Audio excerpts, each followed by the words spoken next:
کھال اور انسان کے جسم کے عذاب بول کر کہیں گے ہمیں اس نے زبان دی ہے جس نے ہر زیرو کو، ہر زندہ چیز کو زبان دی تھی۔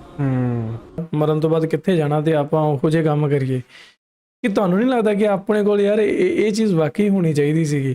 کوئی بوڑھا بھی ہوا ہے نا، اسے کہنا یار وہ خوف خدا کر لو، وہ کہنا جی ہن تسی ہن زندہ سانو جا کے دب آؤ۔ 70 سال کا بھی ہوگا، 80 سال کا بھی ہوگا نا، تو وہ ابھی جینے کی خواہش رکھ رہا ہوگا۔ دنیا میں نافرمانی کے سبب قیامت کا دن ہی عذاب میں کاٹنا پڑ جائے نا، تو یہ ان امیجنیبل ہے 50,000 سال۔ اور محبت کی ہندی چلیا جی نو جی ہندی۔ ਮੇਰੇ ਵੱਲੋਂ ਸਾਰਿਆਂ ਨੂੰ ਪਿਆਰ ਭਰੀ ਸਤਿ ਸ੍ਰੀ ਅਕਾਲ ਜੀ। ਉਮੀਦ ਕਰਦਾ ਹਾਂ ਸਾਰੇ ਜਣੇ ਬਹੁਤ ਜ਼ਿਆਦਾ ਘੈਂਟ ਹੋਵੋਗੇ। ਅੱਜ ਦੀ ਵੀਡੀਓ ਦੇ ਵਿੱਚ ਆਪਾਂ ਦੇਖਾਂਗੇ ਅੱਲਾ ਕਾ ਗੁੱਸਾ ਦੇਖੋ ਬਾਈ ਇੰਜੀਨੀਅਰ ਮੁਹੰਮਦ ਅਲੀ ਮਿਰਜ਼ਾ। ਸੋ ਇਹਨਾਂ ਦੀਆਂ ਵੀਡੀਓਜ਼ ਦੁਬਾਰਾ ਤੋਂ ਆਪਾਂ ਕਿਊ ਵਿੱਚ ਰੱਖ ਰਹੇ ਹਾਂ ਕਿਉਂਕਿ ਹੋਰ ਵੀ ਬਹੁਤ ਸਾਰੀਆਂ ਵੀਡੀਓਜ਼ ਹੁੰਦੀਆਂ, ਤੁਹਾਡੀਆਂ ਸਾਰਿਆਂ ਦੀਆਂ ਰਿਕੁਐਸਟਾਂ ਪੂਰੀਆਂ ਕਰਨੀਆਂ ਹੁੰਦੀਆਂ। ਸੋ ਅੱਜ ਦੀ ਜਿਹੜੀ ਵੀਡੀਓ ਦੇਖਦੇ ਹਾਂ ਅੱਲਾ ਕਾ ਗੁੱਸਾ ਦੇਖੋ, ਦੇਖਦੇ ਹਾਂ ਇਹਦੇ ਵਿੱਚ ਕੁਰਾਨ ਦੇ ਹਵਾਲੇ ਨਾਲ, ਇਸਲਾਮ ਦੇ ਹਵਾਲੇ ਨਾਲ ਜੋ ਇੰਜੀਨੀਅਰ ਅਲੀ مرزا صاحب وہ کی گلاں کر رہے ہیں۔ سو آؤ دیکھتے ہیں وداؤٹ ویسٹنگ ٹائم۔ تباہی ہو اس دن جھٹلانے والوں کے لیے۔ ھذا یوم لا ینطقون، یوم لا ینطقون، یہ ہے وہ دن جس دن وہ بول نہیں سکیں۔ ولا یؤذن لہم فیعتذرون، نہ انہیں یہ اجازت ہوگی کہ وہ کوئی جھوٹے بہانے، کچھ عذر پیش کر سکیں۔ یہ چرب زبانیاں، لمبی زبان یہ دنیا میں ہی ہے، آخرت میں کسی کی زبان نہیں چلے گی۔ جتنا مرضی کوئی لمبی زبان والا ہے، اللہ کے سامنے کس کی زبان چل سکتی ہے؟ یہ دنیا میں لمبی زبانیں کیوں چلتی ہیں کہ ہم جو فیکٹس اینڈ فگرز ہیں ان کو چھپانے کے لیے آرگومنٹس کرتے ہیں۔ اللہ کے سامنے کون آرگومنٹ کر سکتا ہے کہ یا اللہ میری یہ مجبوری تھی، اس کی وجہ سے میں نماز نہیں پڑھ سکا؟ اللہ کو کون یہ بتا سکتا ہے؟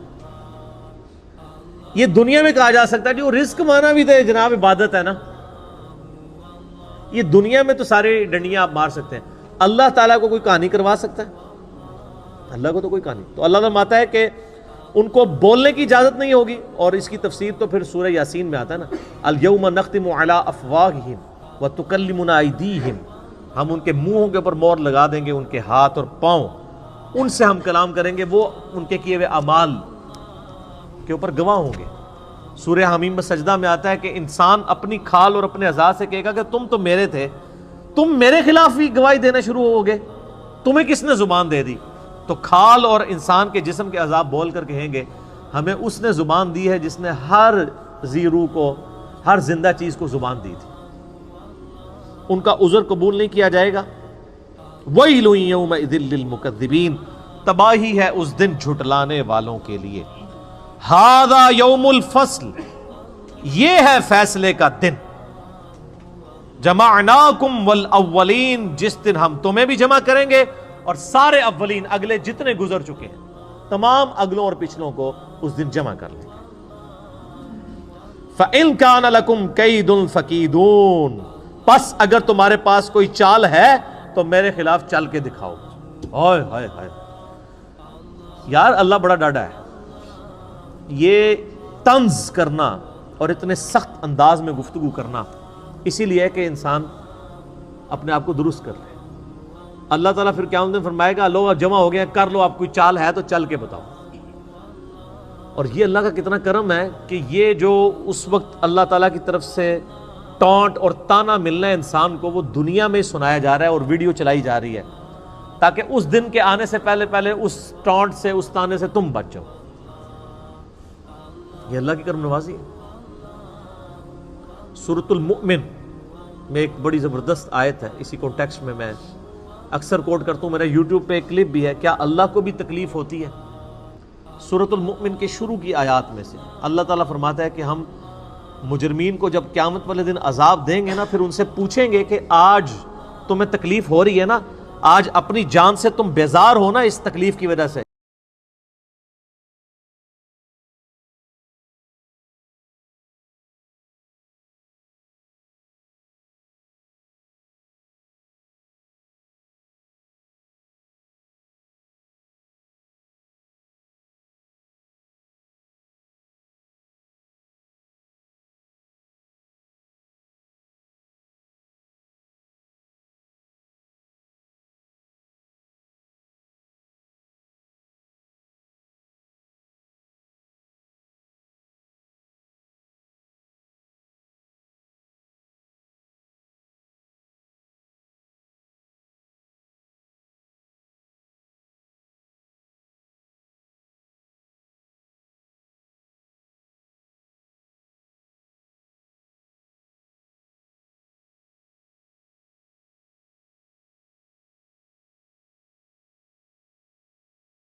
نا اس تکلیف کی وجہ سے؟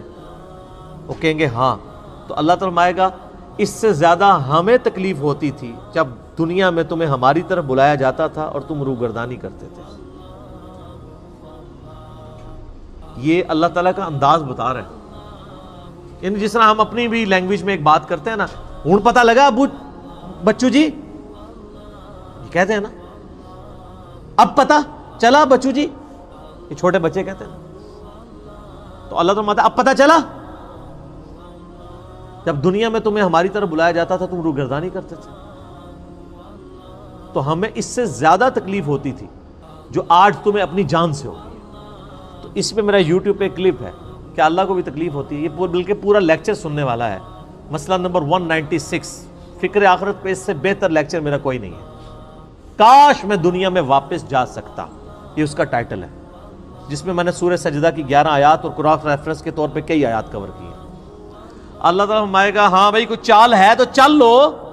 وَيْلٌ يَوْمَئِذٍ لِّلْمُكَذِّبِينَ، تباہی ہو اس روز جھٹلانے والوں کے لیے. یہ 40 آیات میں اللہ تعالیٰ نے ذکر کیا ہے ان لوگوں کا جو اللہ کے نافرمان ہیں. اب قرآن پاک کا چونکہ ایک امتزاج ہے کہ وہ پھر پازیٹیو گفتگو اہل ایمان کے حوالے سے بھی کرتا ہے، سائملٹینیس کنٹراسٹ. لیکن آپ کو حیرانگی ہوگی کہ یہ آپ جو اہل ایمان کے حوالے سے ذکر آئے گا کہ ان کو جنتیں ملیں گی، اس میں پھر یہ آیت ریپیٹ ہوگی وَيْلٌ يَوْمَئِذٍ لِّلْمُكَذِّبِينَ. یعنی جنت کے ذکر میں بھی اللہ نے دوزخ کے ذکر کو داخل کیا ہے کہ دوزخ سے غافل نہیں ہونا. ان المتقین فی ظلال وعیون، بے شک اللہ سے ڈر جانے والے لوگ سایوں اور چشموں میں ہوں گے اس دن. وَفَوَاكِهَ مِمَّا يَشْتَهُونَ، اور ان پھلوں میں ہوں گے جن کو وہ پسند کر رہے ہوں گے. کُلُوا وَاشْرَبُوا، اللہ تعالیٰ فرمائے گا مزے سے کھاؤ اور پیو. ہنیئا بما کنتم تعملون، ان اعمال کے صلے میں یہاں پہ خوب رچو اور بسو جو تم دنیا میں کیا کرتے تھے. اعمال کے بدلے میں سر، صرف نسبت کے بدلے میں نہیں، صرف کلمہ پڑھنے کے بدلے میں نہیں، اعمال کے بدلے میں. اِنَّا كَذَلِكَ نَجْزِي الْمُحْسِنِينَ، بے شک ہم اسی طرح کا بدلہ دیا کرتے ہیں نیکوکاروں کو. لیکن وَيْلٌ يَوْمَئِذٍ لِّلْمُكَذِّبِينَ، جنت کے اندر بھی ذکر آ گیا. یہاں تو کوئی بوڑھا بھی ہوا ہے نا، اسے کہنا یار وہ خوف خدا کر لو، وہ کہتے ہیں جی ہوں تسی ہوں زندہ سانو جا کے دباؤ. 70 سال کا بھی ہوگا، 80 سال کا بھی ہوگا نا، تو وہ ابھی جینے کی خواہش رکھ رہا ہوگا، تو کہہ رہا ہوگا کہ اچھا جی پھر منودابی آؤ جا کے کوئی جنت بھی گل کرو، صرف دوزخ دی گل. اللہ تعالیٰ نے یہ قرآن پاک میں اسلوب بتایا کہ یہاں پہ اب آپ یہ دیکھیں یہ آیت 2 دفعہ ریپیٹ ہوگی جنتیوں کے ذکر میں بھی، اس لیے کہ تاکہ انسان کا قبلہ درست رہے. صرف جنت کی باتیں کرنے سے قبلہ درست نہیں ہو رہتا جب تک کہ جہنم کا ذکر نہ کیا جائے. کُلُوا وَتَمَتَّعُوا قَلِيلًا إِنَّكُمْ مُجْرِمُونَ. اب فوراً روئے سخن پھر واپس آ گیا ہے مجرمین کی طرف. ہلکا سی جنت کی سیر کرا کے واپس. کھاؤ اور پیو، دنیا میں عیش کر لو تھوڑا سا وقت. انکم مجرمون، بے شک پھر ہے تو تم مجرم ہی ہو نا. کتنی عیاشی کر لو گے؟ 50 سال، 60 سال، 70 سال، 100 سال، 130 35 سال، کتنے سال کا جی لو گے؟ 100 سال سے اوپر تو بہت کم لوگ جاتے ہیں. جاپان میں اس وقت یعنی دنیا میں سب سے زیادہ لوگ ہیں جو 100 کو کراس کیے ہیں، 5,500 لوگ ہیں. اور ان میں بھی جو سب سے زیادہ عمر رسیدہ خاتون ہے وہ بھی 125 سے اوپر نہیں گئی ہیں. کتنا کوئی جی لے گا سر؟ دنیا میں کوئی 150 سال بھی جی لے، صرف قیامت کا دن جو ہے نا وہ 50,000 سال کا دن ہے.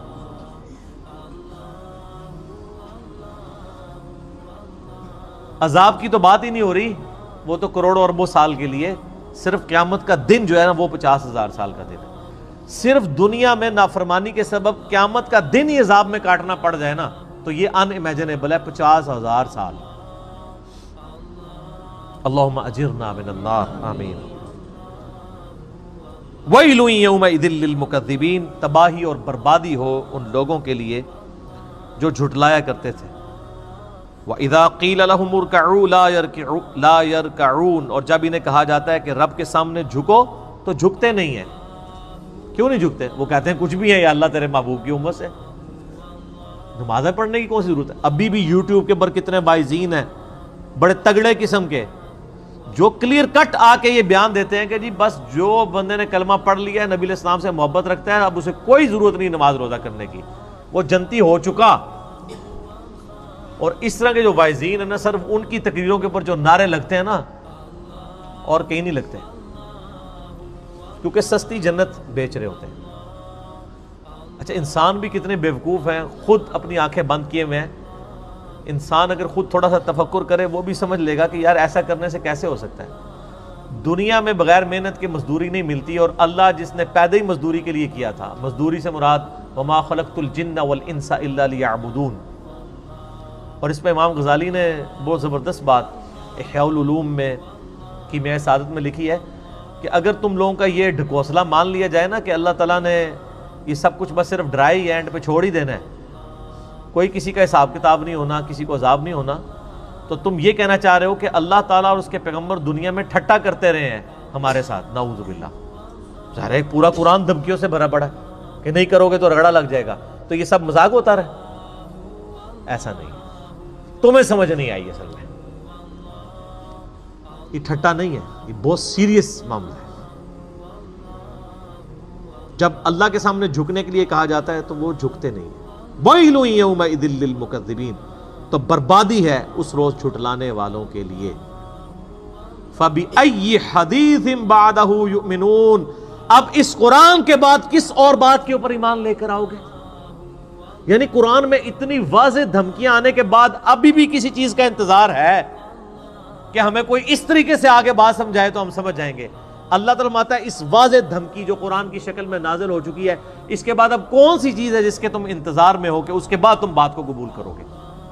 جب اس کائنات کا مالک خود اپنے پیغمبر کے ذریعے اس کا کلام نازل ہوا ہے اور وہ خود دھمکیاں لگا رہا ہے. یہ نبی علیہ السلام کا کلام نہیں ہے، کلام اللہ ہے، آپ کی مبارک زبان سے نکلا ہے. کلام تو اللہ کا ہے. اس سے بڑی کوئی چیز ہو سکتی تھی کہ اللہ تعالیٰ خود دھمکی لگائے تو تب آپ کو یقین آئے اور مجھے یقین آئے؟ سب سے بڑی چیز یہی ہو سکتی تھی. تو اللہ تعالیٰ فَبِأَيِّ حَدِيثٍ بَعْدَهُ يُؤْمِنُونَ، کس بات پر اس کتاب کے بعد ایمان لاؤ گے تم لوگ؟ اللہ کا قرآن نازل ہونا، اس کی کتاب کا نازل ہونا، اور پھر صرف کتاب نہیں، اس کتاب کی پریکٹیکل اپلیکیشن. لَقَدْ كَانَ لَكُمْ فِي رَسُولِ اللَّهِ أُسْوَةٌ حَسَنَةٌ.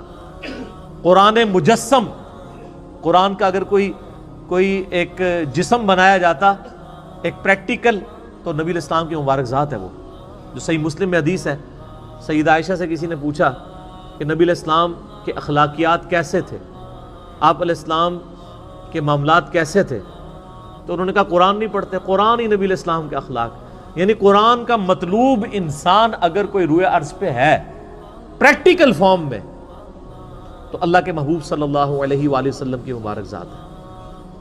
پریکٹیکلی انہوں نے کر کے بھی دکھا دیا، سلیبس کی فارم میں کتاب دے بھی دی، اور قیامت تک کے لیے چھوڑ بھی دی.